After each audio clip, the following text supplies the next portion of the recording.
Hey there viewers, let me ask you this. Have you ever seen someone break down after carrying a heavy secret for too long? Drop your thoughts in the comments. Today's story takes a shocking turn as Diddy's former lawyer breaks down in tears and takes the stand, revealing truths no one expected. Let's get into it. Chapter 1. The Letter.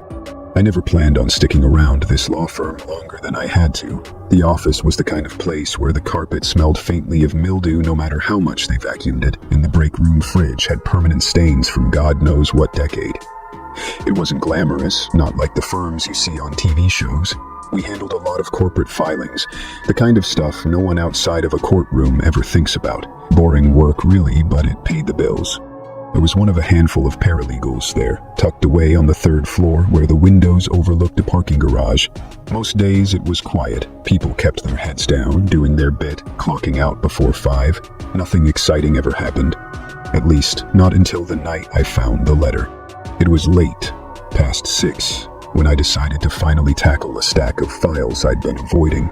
The rest of the office had already cleared out. Lights off, doors locked. I liked staying behind sometimes. No phones ringing, no partners breathing down my neck. Just me, a cup of cold coffee, and the hum of the old overhead light flickering above my desk. I was reorganizing case folders from a few years back, standard archiving, when I noticed one file sticking out of place. It wasn't labeled the same as the others. No client name on the tab, no date, just a manila envelope jammed in between contracts like someone shoved it there in a hurry. Curious, I pulled it out. It was heavier than it looked. No postmark, no return address. My first thought was that it was some forgotten memo, or maybe a sealed settlement copy, stuff that shouldn't be floating loose. But when I flipped it over, I noticed something strange. The seal wasn't machine pressed or stapled shut. It was done by hand, folded carefully, and sealed with old school wax of all things. That alone made my stomach twist. I cracked it open, expecting maybe legal drafts, something dry. Instead, out slid several sheets of lined paper, the handwriting jagged and slanted like whoever wrote it was in a rush or under stress. No letterhead, no signature at the start, just one line scrawled across the top. This won't stay buried forever. I stared at it for a while, flipping to the next page. That's when it started getting weird. The writer talked about meetings, ones that weren't recorded anywhere in our office logs, private sit-downs behind closed doors, hotel suites rented under fake names, client discussions that frankly should have never happened without documentation. They mentioned names, big ones. Not directly, not enough to get anyone sued, but enough to connect the dots if you knew the cases. One name kept cropping up more than others: Sean Combs. Diddy. Now, I'm not someone who pays much attention to celebrities. What I knew about Diddy came from headlines or snippets on TV, but even I had heard about the lawsuits stacking up against him. Serious stuff: trafficking, abuse allegations, racketeering. His name seemed to be in the news every other week. But what I was reading didn't sound like it belonged in a courtroom transcript. It sounded personal.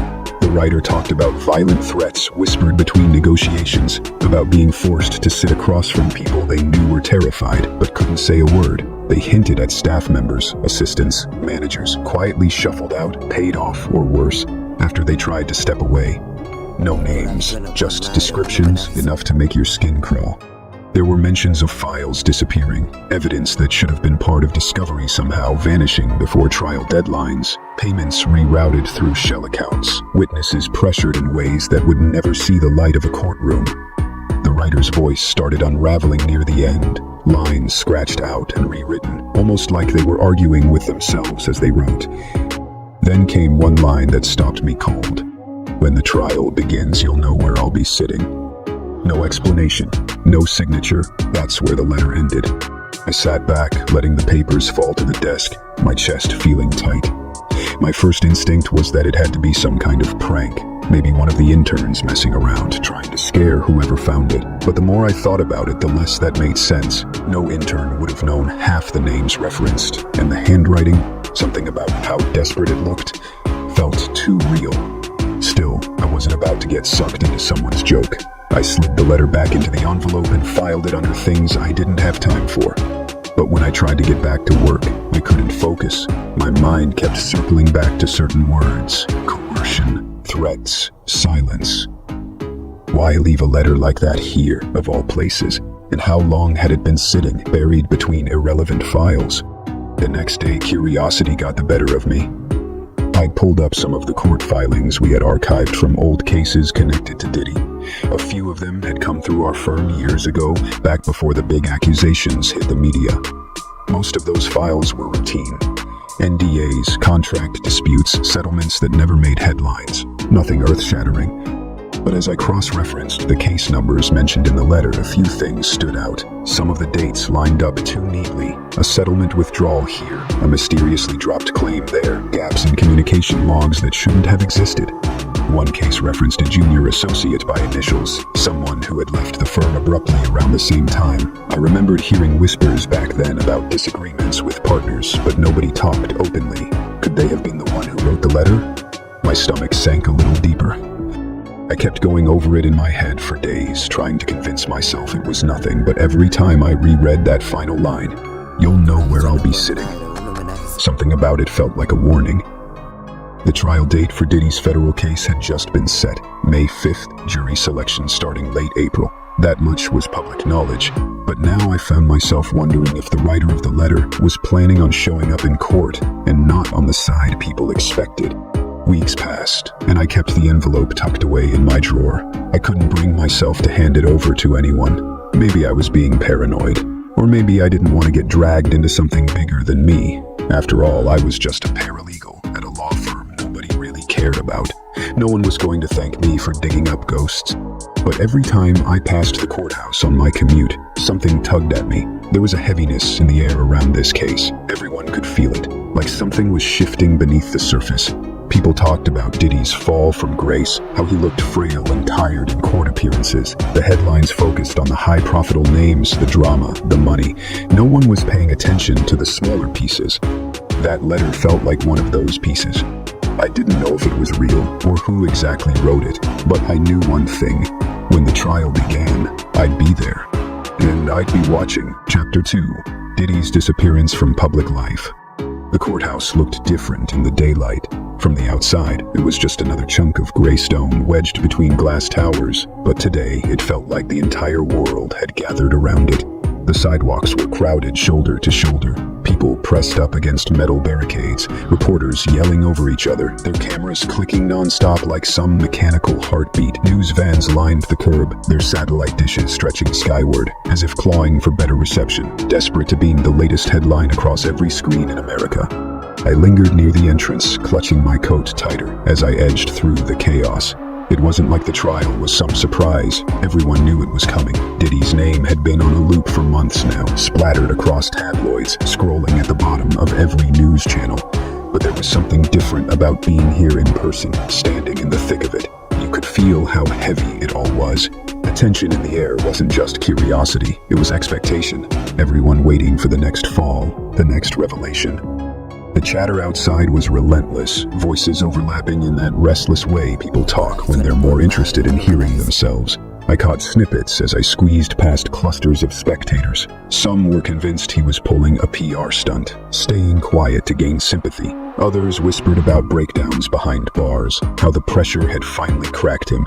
A few muttered darker theories, sickness, secrets, something eating away at him from the inside long before the trial even began. I didn't say a word, but I couldn't help but listen. It was easier to focus on the noise than on what I was actually walking into. Security was tight, but inside it wasn't much calmer. The courtroom felt like a sealed-off world. Rows of wooden benches filled with reporters, legal analysts, faces I recognized from TV but couldn't name. Every seat was occupied, except for a few reserved spots up front. The hum of whispered conversations carried beneath the buzz of fluorescent lights overhead. Some people stared straight ahead, others scanned the room like they were waiting for a show to start. Everyone's eyes kept darting toward the door. I took a seat near the back, far enough to blend in, close enough to see everything. It didn't take long for him to appear. When Diddy walked in, the room didn't erupt like I half expected. No gasps, no murmurs. Instead, it was like the air got sucked out all at once. A long-held breath everyone forgot they were holding. People watched, but no one made a sound. He didn't look at them. He didn't look at anyone. The man who used to fill arenas, who smiled wide in glossy magazine covers, was gone. There wasn't a trace of the charm or swagger that had carried him for decades. What stood before us looked hollow, like something stripped down to the frame. His hair, once meticulously styled, had turned a coarse gray, speckled with white that caught in the courtroom lights. His beard, untrimmed and uneven, aged him by decades. His face, drawn, gaunt, shadows deep beneath his eyes, told a different story than any headline ever could. But it wasn't just the physical change that made people shift in their seats. It was the way he moved, or rather, the way he didn't. Shoulders slumped forward, hands loose at his sides, eyes locked on some distant point that wasn't the judge, wasn't the cameras, wasn't even the defense table in front of him. He walked like someone who'd been carrying a weight too long, one that finally ground him down. He wore the standard tan prison uniform, creased at the elbows, hanging awkwardly on his frame like it belonged to someone else entirely. No designer suits now, no jewelry, nothing left to shield him. You could hear the shuffling of papers and the click of pens, louder than his footsteps. I sat back, watching, trying to piece together how this man, who once seemed untouchable, had unraveled so completely. People leaned in as if expecting him to speak, to make some grand statement, but he said nothing. No glance toward the media section, no acknowledgement of the flashing cameras. It was almost like he wasn't there at all. And maybe that's what got to people the most. I scanned the faces nearby, wondering if anyone else was seeing what I was seeing. The jurors kept neutral expressions, trained from the start not to let anything slip. The reporters had pens poised, but none of them looked surprised. It was like they'd already written their stories before he even showed up. But scattered throughout the crowd were other faces, ones that didn't fit so cleanly. Former employees, old business partners, people who once stood beside him at parties, now sitting stone-faced, as if unsure how to process what they were looking at. You could sense the unease radiating off them, that quiet recognition that whatever version of Diddy they remembered wasn't coming back. The judge's voice broke through, calling the room to order, but I barely heard it. My eyes flicked around the gallery, scanning row by row. I wasn't here just for the spectacle. I was looking for someone. The letter still sat at home, locked away where no one else could find it.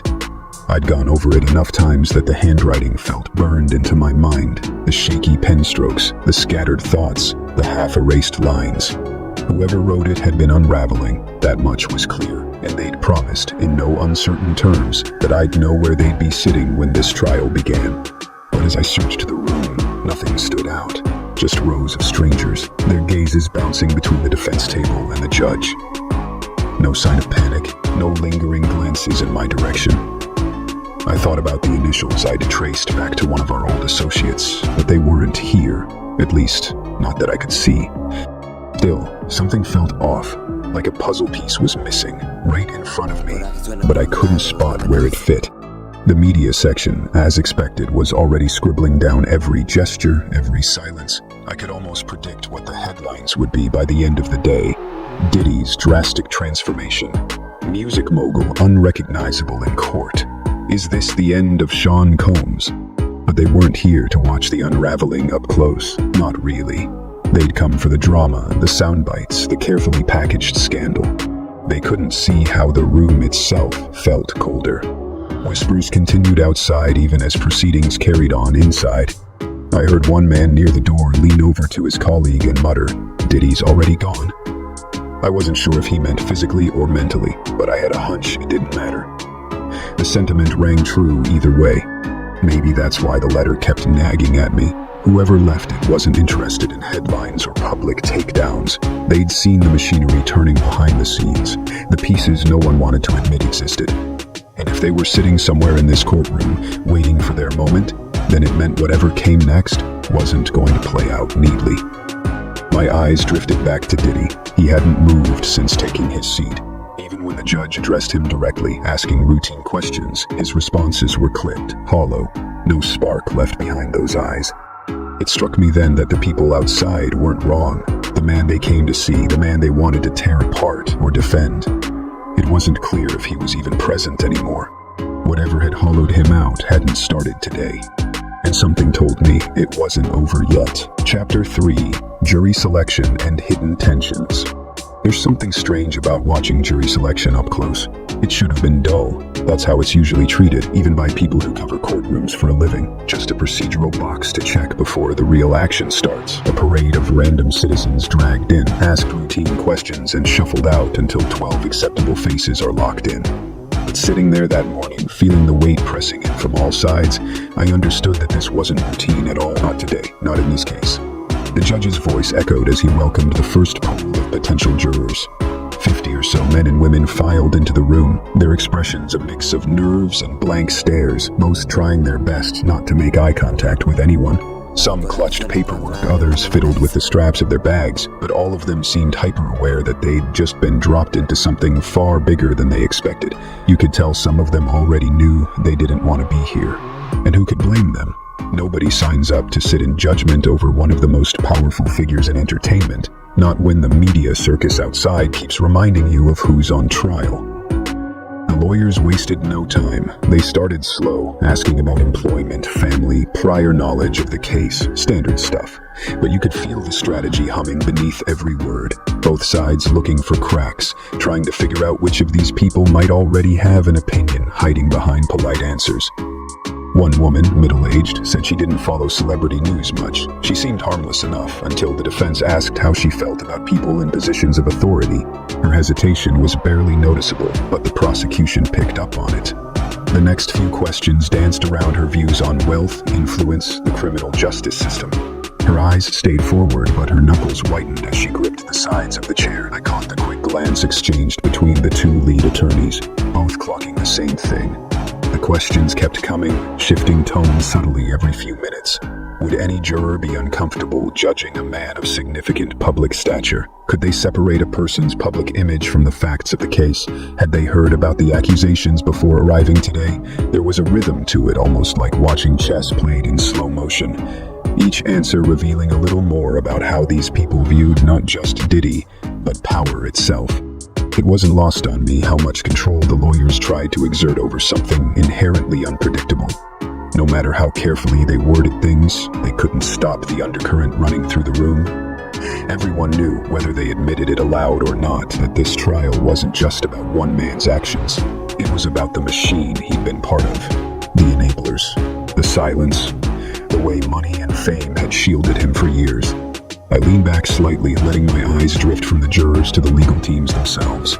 Diddy's defense lawyers sat rigid, faces carefully blank. Every so often, one would jot something down, pass a note, or nod slightly in response to a juror's answer. But it was in the moments between that caught my attention. The sharp glances they shot toward the prosecution table, the stiffness in their posture. You could sense how much was at stake for them beyond just this trial. Their reputations, their connections, whatever was riding on keeping certain things buried. On the other side, the prosecution sat like sharks, their focus unblinking. They knew public opinion was on their side, but it didn't make their job easier. The questions they asked had teeth, but they delivered them in calm, measured tones. No grandstanding yet. They didn't need to. They knew the media would spin every answer soon enough. As jurors were dismissed one by one, some too opinionated, others clearly uncomfortable, it felt like the room kept narrowing. Every person who stayed seemed weighted with more significance, faces blurred together after a while. But there was one person I couldn't ignore. About halfway through the morning, as the judge called for a recess, my eyes caught on someone sitting 2 rows ahead, on the far left side of the gallery.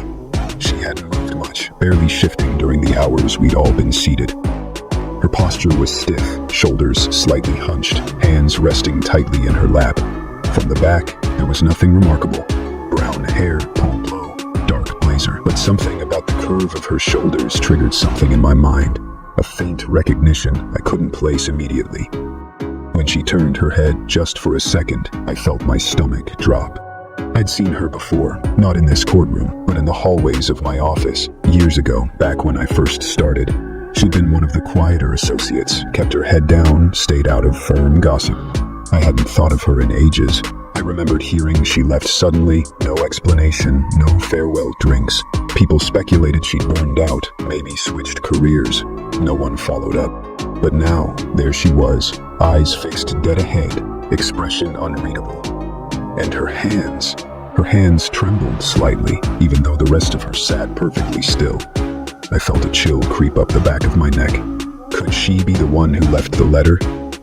The writing style, the desperation, that final line about knowing where they'd be sitting, it couldn't just be coincidence. My fingers twitched against the edge of the bench, but I forced myself to stay still, watching, waiting. She never looked around, never met anyone's gaze. She just sat there, like a ghost in plain sight. The judge returned after the break, voice steady, moving things along. More jurors cycled in, questions repeated, but I barely registered them now. My focus kept slipping back to that woman. I kept expecting her to get up and leave, to slip out unnoticed the way she had years ago, but she stayed, rigid as stone. I tried to recall more details from when she worked at the firm. We weren't friends, barely spoke, but there had been something off toward the end, now that I thought about it. A tightness in her voice when partners pulled her aside, an edge in her posture like she was always bracing for something. I brushed it off back then, assumed it was stress. But now, with everything swirling around this case, it felt like another piece I'd missed. As the afternoon dragged on, the atmosphere in the courtroom thickened. The media section scribbled furiously, reporters stepping out to file updates between breaks. Outside the glass doors, I caught glimpses of photographers pacing, ready to snap any movement. Inside, no one let their guard down. The lawyers, the judge, the jurors, all of them danced the careful dance of procedure, but everyone knew we were teetering on the edge of something much larger. And sitting 2 rows ahead, the woman who might have been at the heart of it all didn't flinch. By the end of the day, only a handful of jurors had been officially seated. The rest would continue tomorrow. People filed out slowly, tension lingering like smoke. I stayed seated a moment longer, watching as the woman gathered her things. She hesitated briefly before standing, smoothing her jacket with one trembling hand. Then, without a glance backward, she walked toward the exit, disappearing into the sea of bodies crowding the hallway. I didn't follow her, not yet. My head was spinning too fast, pieces of the puzzle sliding into place but not quite locking. If she really was the person behind the letter, why show up now, so publicly? What was she waiting for? As I finally stood to leave, one thing became clear. This wasn't just about jury selection. It wasn't even about Diddy alone. It was about who else might be sitting in the shadows, waiting for the right moment to speak. Chapter 4. The ex-lawyer breaks their silence. The courtroom felt like it existed in some strange bubble, cut off from the chaos outside. Inside, everything was still, the kind of stillness that comes right before something snaps. Everyone had fallen into the rhythm of the proceedings. Motions filed, objections raised, the jury seated and trying their best to remain impartial. But beneath all the legal routine, there was something building, pressing heavier with each passing day. I could feel it in the way people shifted in their seats, in how the media row had stopped scribbling quite so furiously, their eyes darting toward the door every time someone new entered. They were waiting for something. I was too. It happened on the 3rd day of testimony, after hours of what felt like more of the same. Corporate records, financial experts, all the scaffolding designed to build the case piece by piece. The prosecution had been meticulous, careful not to make too much noise yet. They let the documents speak for themselves, knowing the weight of paper trails could crush just as effectively as any dramatic outburst. I figured we'd get more of that today. Instead, when the judge called the next witness, the room shifted in a way I hadn't expected. She stepped forward slowly, almost reluctantly, as if every footfall took effort. The woman from the gallery, the same one whose hands I'd watched trembling 2 days earlier, whose face had haunted me since I spotted her seated alone. She took the stand without glancing at anyone, her eyes focused on the edge of the witness box, like she might trip if she looked up. For a moment, the room seemed frozen. People leaned forward, pens poised, whispers darting through the back rows. A few of the jurors exchanged quick glances, uncertain if they recognized her, but I did. And judging by the stiff posture of Diddy's defense team, they recognized her too. The prosecution moved quickly, confirming her identity on record. Her name echoed through the room, followed by her previous role, one of Diddy's defense attorneys in an earlier phase of the case. There was no explanation given for why she wasn't part of his current legal team. No mention of how she'd quietly disappeared from public view after abruptly leaving the firm. It hung unspoken, thick as smoke. The defense attorneys shifted uncomfortably, glancing among themselves. They didn't object, though it looked like they wanted to. Everyone waited for the next move. The prosecutor approached slowly, keeping their tone neutral, almost gentle. It felt like they knew pushing too hard would send her crumbling. But it didn't take much. Barely 2 questions and basic procedural ones about her previous relationship with the defendant, and you could see her cracking. Her voice trembled, lips pressed tightly together between answers. She kept her eyes down, hands clenched tight in her lap. When they asked why she was no longer part of the defense, she paused so long I thought she wouldn't answer at all. Then she spoke, voice barely above a whisper. She said she couldn't continue representing him, not after what she witnessed behind the scenes. The defense team objected, citing confidentiality, privilege, all the usual protections. The judge called a sidebar, voices hushed but tense, legal technicalities flying fast. Whether or not she could testify at all seemed to hang in limbo for a few minutes. But whatever arrangements had been made behind closed doors before today, whether immunity deals or waivers, I couldn't say. All I knew was that when the judge called us back to order, she remained in the witness chair. The prosecutor didn't waste time. What followed wasn't loud. It wasn't the kind of bombshell statement you'd see splashed across a tabloid headline. Instead, it was quieter, heavier, more devastating because of how measured it was. She described, in painful detail, how meetings with witnesses had taken place outside of official records. Meetings where certain witnesses had been strongly encouraged to reconsider their statements. How clients who tried to step away were met with sudden, career-ruining obstacles, legal options twisted into weapons. Her hands shook harder as she spoke, her fingers visibly digging into her palms. More than once she paused, swallowing hard like she was forcing something back down. She didn't give names, careful not to, just descriptions, dates, enough to paint a picture without violating the finer points of client privilege. It was a line she clearly didn't want to cross, but the edge of it cut her all the same. The defense team kept objecting, trying to reel her testimony in, but the damage was done. You could feel the ripple move through the room, jurors shifting, reporters scribbling faster now, murmurs suppressed beneath the judge's stern warnings. I watched her carefully, and it wasn't just her words that hit me. It was the exhaustion etched deep into her face, the way she kept her shoulders tense, as if she expected something to collapse on her at any moment. You could see, in real time, what breaking silence did to a person. What struck me most was how familiar parts of her testimony felt. I'd reread that letter so many times the phrases had embedded themselves in my mind. And though she never referenced it outright, the same threads ran through her words. The coercion, the fear, the whispered threats nobody else heard. She didn't have to spell it out for me. I knew now without a doubt that she was the one who'd written it. Her voice faltered slightly when they asked about her decision to leave the defense. She hesitated before answering, eyes flickering for the briefest moment toward Diddy, who sat stone still, his expression unreadable. She said she couldn't keep quiet anymore. The prosecutor pressed her gently, asking if she feared repercussions for speaking out. She gave a tight nod, and I noticed how her hands gripped the edges of the stand like they were the only thing keeping her upright. The judge called for a recess shortly after. People moved toward the exit slowly, glancing back at the witness chair, whispering under their breath. Some reporters darted out to send updates, others hovered, clearly still processing what they'd just heard. I stayed seated, watching as she stepped down from the stand. She moved stiffly, head down, avoiding the defense team's gaze entirely. For a second as she walked past the rows of benches, she looked like she might crumble right there. But she didn't.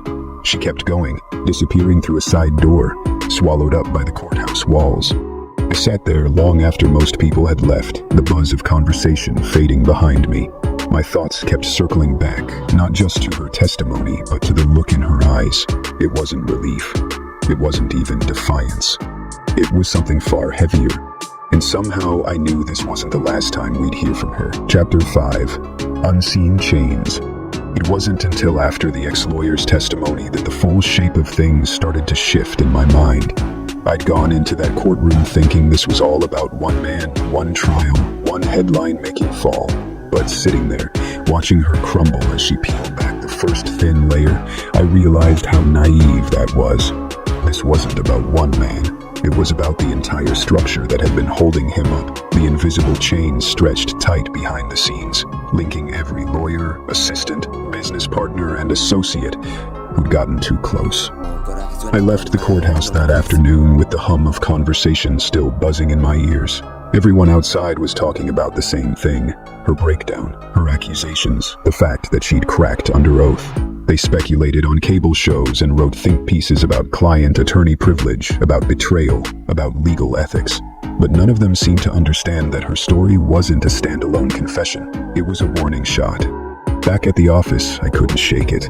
My desk felt suffocating. The folders stacked neatly, the files sorted alphabetically, all of it suddenly seemed meaningless. The letter I'd found weeks ago felt heavier now, as though the paper itself carried more weight after hearing her voice tremble in front of the jury. I'd reread it a dozen times since she took the stand, noticing phrases I'd skimmed before, mentions of tight leashes, of meetings conducted without phones, of whispered instructions that never made it into official documents. It all hinted at something bigger, something deeper than just witness tampering or hush money. It was control, plain and simple. And if she'd broken free, I wondered how many others hadn't. I found myself sifting through old contact lists, reaching out to people who used to orbit around the firm when Diddy's legal troubles first began stacking up. Assistants who left suddenly, junior partners who moved firms without notice, even clerks who'd once worked late hours on cases tied to his business deals. Some numbers had been disconnected, some emails bounced back. Others flat out refused to talk, citing NDAs, fear, or just plain exhaustion from years spent keeping their heads down. But there were a few who were willing to speak quietly, off the record, voices low and cautious, like they thought someone might be listening through the phone lines. They didn't give me names or specifics, not right away, but they hinted. Enough to confirm what I'd started to suspect. One former executive assistant told me how she used to double-check her own phone every night before leaving work, convinced someone had cloned it.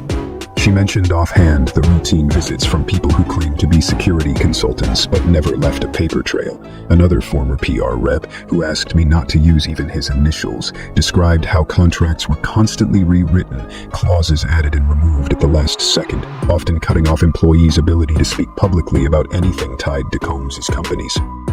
It wasn't just standard non-disclosure agreements. These were contracts designed to stretch past legal norms, tightening around anyone who might one day step out of line. There were stranger stories, too. One man, a former driver who'd worked private events years ago, told me how he'd been approached by someone claiming to be from the team after he quit. The man warned him not to talk to press, not to share photos, not even to mention who he used to work for. There were no explicit threats, just quiet, casual reminders that people knew where he lived, where his kids went to school. He moved states not long after, vanished from social media entirely. The more I listened, the more it became clear. It wasn't about isolated cases of intimidation. It was a system, a method honed over years, maybe decades, where silence wasn't just bought, it was cultivated, rewarded. And when that didn't work, fear filled the gaps. The ex-lawyer had hinted at it during her testimony, carefully worded but unmistakable. How every meeting felt like it was being monitored, how certain topics were never spoken aloud, only hinted at with glances and half-phrases, how walking away wasn't simple, not because of contracts, but because of something less tangible, something harder to shake. A sense that even if you left the room never really let go of you. I thought about the other people sitting in that courtroom, the ones who'd once stood next to Diddy in glossy photos, at parties, at boardroom tables. I wondered how many of them felt that same pull, even now, whether they knew how much of their lives had been shaped by proximity to that control. It wasn't just fear of legal blowback, it was reputational, financial. People in this business didn't survive without the right alliances, and breaking one like his meant more than lost income. It meant exile. That was the real mechanism, the thing nobody said aloud. Careers didn't implode publicly, they just quietly faded. Phone calls stopped being returned, opportunities dried up, people learned quickly where the lines were. I thought back to something one of the junior paralegals had told me half-joking years ago. Working on his cases is like being handed a loaded gun and told to smile.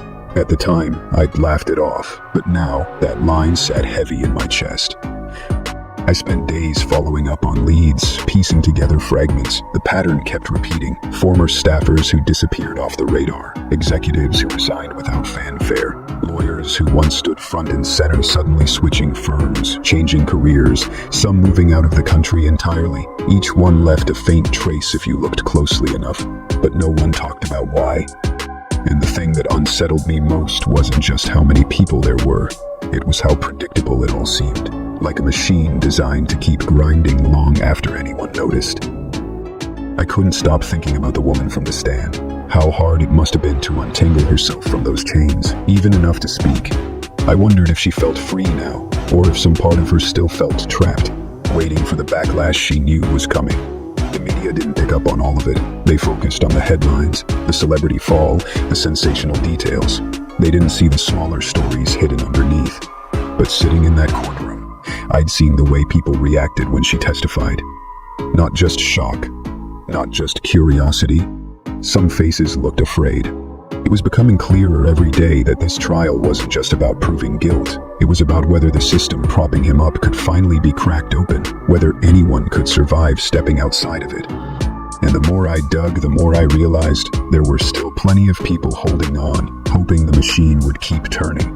Chapter 6: The Missing Evidence and Its Implications. It started as a passing mention, one line buried deep in the middle of a witness examination, almost overlooked if you weren't paying close enough attention. The prosecution had been methodically walking through financial records, laying out transactions tied to Diddy's network of companies, linking payments, shell accounts, and unspoken favors. It was dry, procedural, the kind of thing that makes jurors glaze over after an hour. But then the prosecutor paused, flipping through their binder with a tight frown, and asked the witness to clarify a particular set of settlement payouts tied to several former employees. Except the documents they referenced, records that should have confirmed amounts, recipients, dates, weren't part of the binder. Copies existed, redacted versions, but the originals, the ones that would have shown signatures, routing details, perhaps even handwritten notes, were gone. Missing entirely. The defense team immediately pounced, objecting to the relevance, pointing out the lack of authenticated documents. Voices rose, the judge's gavel came down, but even after the shouting quieted, the crack in the foundation remained. It wasn't the fact that something was missing, it was what that absence implied. I felt it settle in the pit of my stomach as the lawyers went back and forth, arguing chain of custody, how discovery rules had been followed, whether the missing originals could even be entered into evidence now. The defense was almost smug, subtly suggesting sloppy record-keeping or bureaucratic missteps, but the prosecution didn't look rattled. They looked calculated, like they already knew the hole was there and were waiting to see who tried to fill it. From my seat near the back, it felt like the entire room had tilted. What wasn't being said suddenly mattered more than what was. Outside the courthouse that day, reporters latched onto it immediately, headlines speculating on lost files, procedural errors, whispering theories about evidence tampering. Social media fed on the ambiguity like vultures, arguments erupting over whether the documents had ever existed at all. But I couldn't shake the feeling that none of them understood how deliberate this felt. I'd worked enough years in that office to know documents didn't just vanish. There were too many safeguards, too many hands checking and double-checking. Files could be misplaced temporarily, sure, but to be entirely gone, the originals wiped clean from every channel, that wasn't an accident. I couldn't stop replaying it in my head, the prosecutor's careful phrasing, the defense's immediate pivot to plausible deniability, and the timing. Why bring it up now, when everyone was already watching the ex-lawyer's testimony like vultures circling? It didn't take long before my thoughts circled back to her. I hadn't seen her in the courtroom since the day she took the stand, but the weight of her silence still lingered.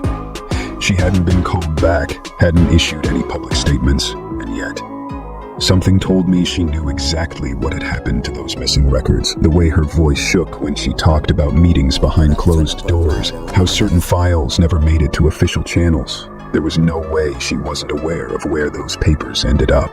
I tried to shake it off, but I couldn't. The questions gnawed at me, creeping into my thoughts every time I sat down at my desk. I found myself pulling old case files from storage, tracing back records from years ago when Diddy's legal troubles had first surfaced. Contracts, settlement agreements, confidentiality clauses. Most of it had been routine, cleanly handled, exactly what you'd expect. But every now and then there'd be a gap, a missing signature page, a memo referencing a meeting with no attached notes. At the time, none of it seemed significant. Now, every gap felt like a black hole. Late one night, long after most of the office had cleared out, I went digging deeper. Back in the physical archives, the rows of cabinets that nobody touched much anymore since most things had gone digital. Dust clung to the drawer handles, the metal cold under my fingers as I flipped through folders, scanning labels, looking for anything familiar. I almost missed it. A slim folder tucked between two corporate case files, out of order, marked only with initials that matched one of Diddy's smaller holding companies. Inside, nothing earth-shattering at first glance. Standard expense reports, invoices, some internal memos about restructuring. But near the back, paper clipped to one document, was a photocopy of a wire transfer. The recipient name had been blacked out, but the routing numbers, those were intact. And something about the handwriting scrawled across the margin struck me. Slanted, uneven, as though written in haste. It matched the same pen strokes I'd seen in the letter. I sat there for a long while, staring at the paper, heart pounding. It wasn't the missing evidence, not outright, but it was a breadcrumb. A link between the money moving quietly behind the scenes and the person who had tried to warn me weeks ago. It made sense now why the originals might be gone. Not because of carelessness, but because they painted a clearer picture than anyone wanted out in the open. Signatures connecting names that hadn't yet surfaced. Settlements paid out to people who'd been erased from public mention. And if the ex-lawyer had access to that paper trail, she would have known exactly how damning those documents could be. The next day, I went back to court with that folder weighing heavily in my bag. The proceedings had shifted gears. More witnesses, more experts. The usual parade of financial analysts trying to piece together how money flowed through Diddy's network. But I barely heard any of it.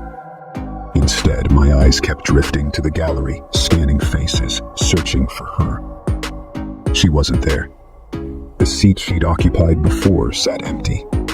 It was late afternoon when the prosecution referenced the missing documents again, this time in passing, almost like they were testing the waters. The defense bristled, objected predictably, but something flickered in their expressions.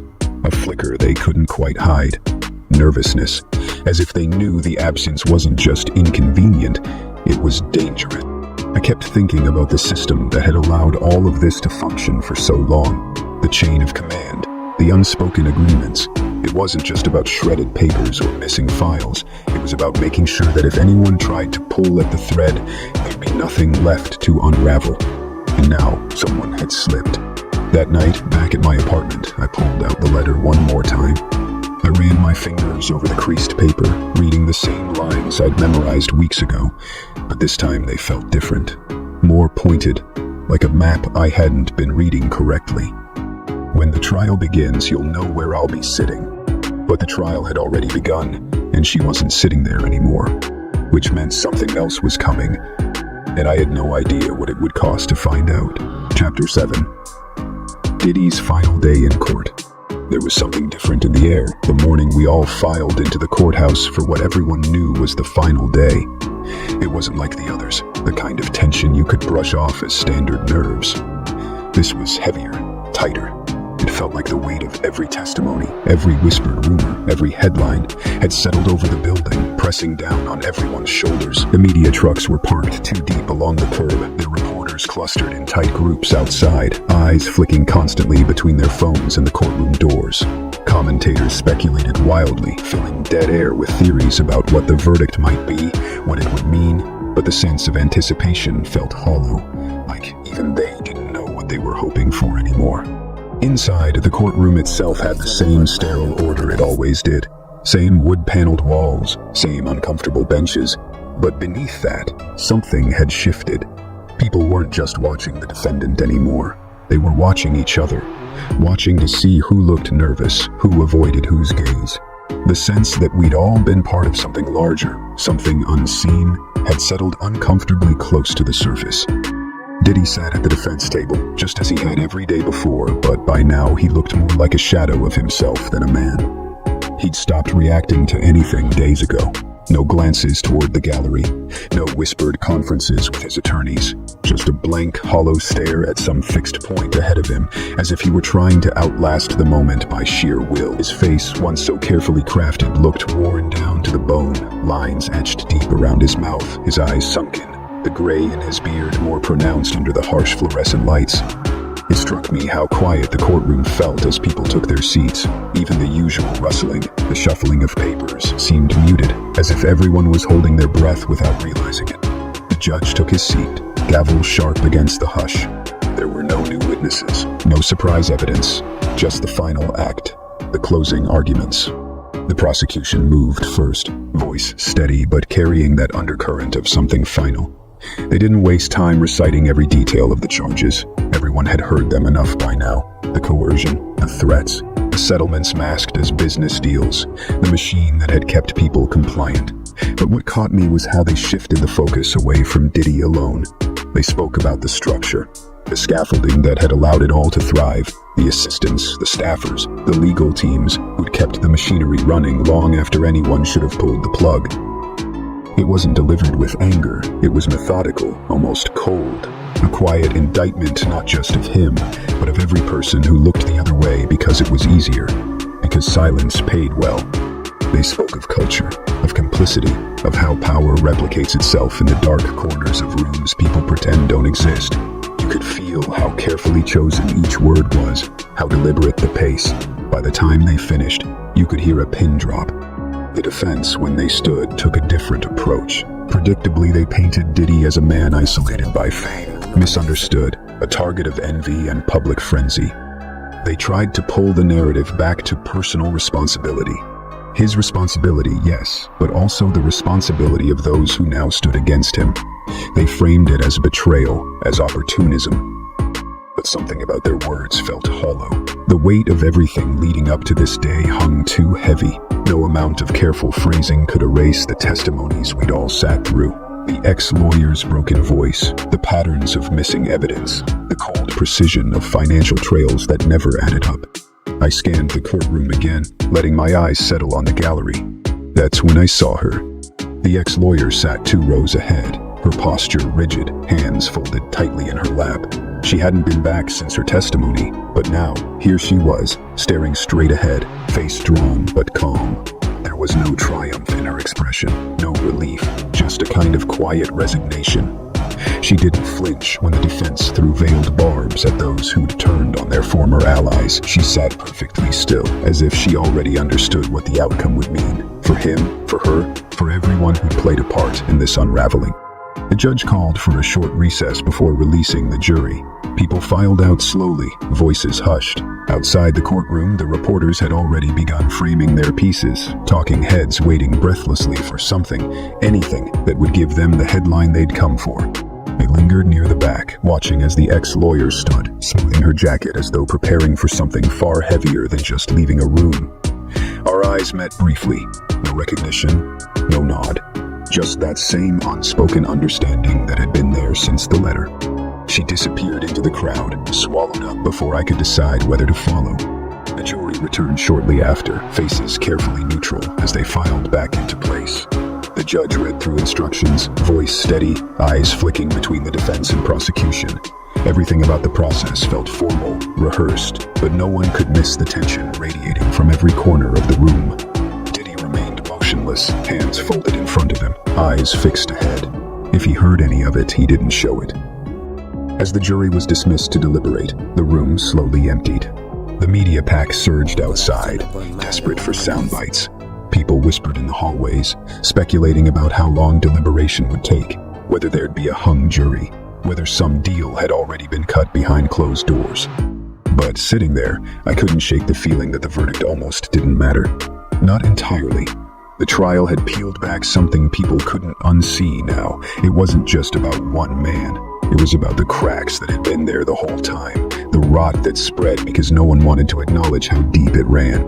I stepped outside into the swirl of reporters, cameras snapping, voices shouting questions that no one answered. Somewhere beyond them, I knew the story would keep spinning. Analysis, debate, outrage, neatly packaged for prime time. But inside the courthouse walls, something quieter had shifted. The culture that let this all happen, the silence, the complicity, had been dragged out under the lights, threadbare and exposed. Whether anyone would actually do anything about it, well, that was another question entirely. Chapter 8. The letter's final message. It was strange how quiet the courthouse felt once the verdict had been read. you'd expect something louder, cheering, outrage, something sharp enough to break the stillness that had hung in the air all those weeks. But when the jury returned, their decision delivered in the judge's steady voice, it was like all the noise stayed outside. The room sat frozen, as if the weight of the past months had drained everyone too much to react. No one moved. Diddy didn't flinch. His lawyers stood stiff as boards, faces carefully blank. The media section scribbled furiously, but even they seemed hesitant to break the tension too soon. The verdict wasn't surprising. By that point, it almost didn't matter. Guilty on multiple counts, sentencing scheduled for weeks ahead, though everyone already knew what the headlines would be. It felt like the trial had stretched so far beyond one man's fate that whatever legal outcome came next was just an afterthought. Outside, though, that was another story. The second the doors opened, the frenzy exploded. Reporters jostling for position, cameras flashing like gunfire, commentators racing to get the first quote, the first take, protesters and supporters shouting over each other on the courthouse steps, voices merging into an indistinguishable roar. It was as if the city itself had been waiting for this release, pent-up energy spilling out in every direction. I stayed back, letting the crowd surge past me. It felt detached, like watching a storm sweep through a street you're standing a block away from. The verdict might have been the climax for everyone else, but for me, something still felt unfinished. There was a tension in my chest that hadn't eased since the first day I walked into that courtroom, and no verdict could shake it loose. It wasn't until 2 days later that I understood why. The office felt hollow when I came in that morning, the fluorescent lights overhead casting everything in that same washed-out glow they always did. Papers stacked neatly on desks, phones ringing at predictable intervals. Everyone slipping back into routine, as if the chaos outside hadn't touched these walls. I almost convinced myself that things would fall back into place, until I saw it. An envelope. No name, no address, just like the first one. It was tucked neatly on my desk, between a stack of case files I hadn't gotten to yet. For a second, I thought maybe it had been left by mistake, some leftover document misfiled, something mundane. But the moment I picked it up, I knew. The seal wasn't wax this time, just folded closed, almost carelessly, but the paper felt the same weight. Inside, another handwritten letter, the handwriting shaky, slanted, familiar. My hands felt heavier as I unfolded it.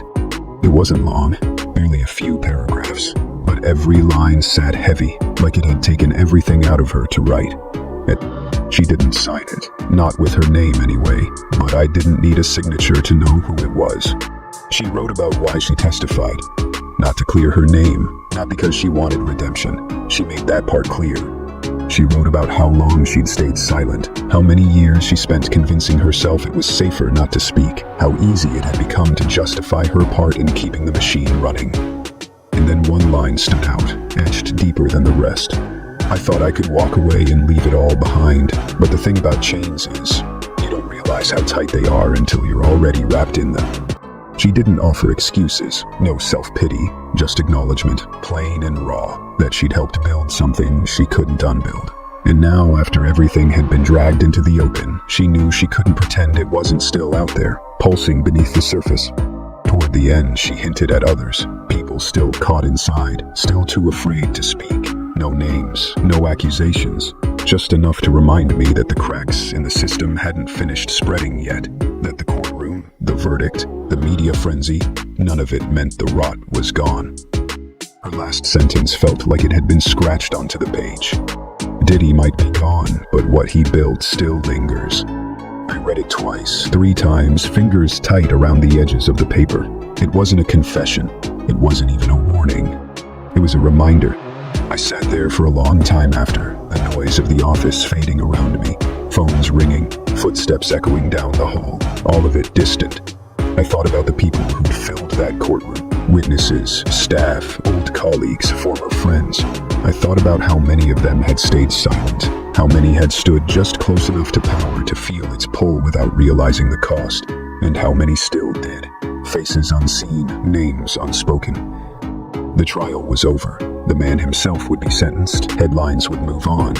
But the machine that made him untouchable for so long, that wasn't something a judge's gavel could break. And maybe that was the point she was making. Maybe justice wasn't supposed to feel like a clean cut. Maybe it was always going to feel incomplete, like a wound left open. I folded the letter carefully, sliding it back into the envelope, tucking it deep in the bottom drawer of my desk. Not to hide it, just to remind myself that some things didn't get resolved neatly. Some chains snapped loud, but others stayed invisible, waiting. Outside, the world would keep turning. Another scandal, another fall from grace, another round of public outrage. But inside these walls, I knew better. The real damage wasn't loud, it was quiet, systemic, built layer by layer until no one could remember where it started. And maybe that was the scariest part, that even now, even after everything, it still lingered.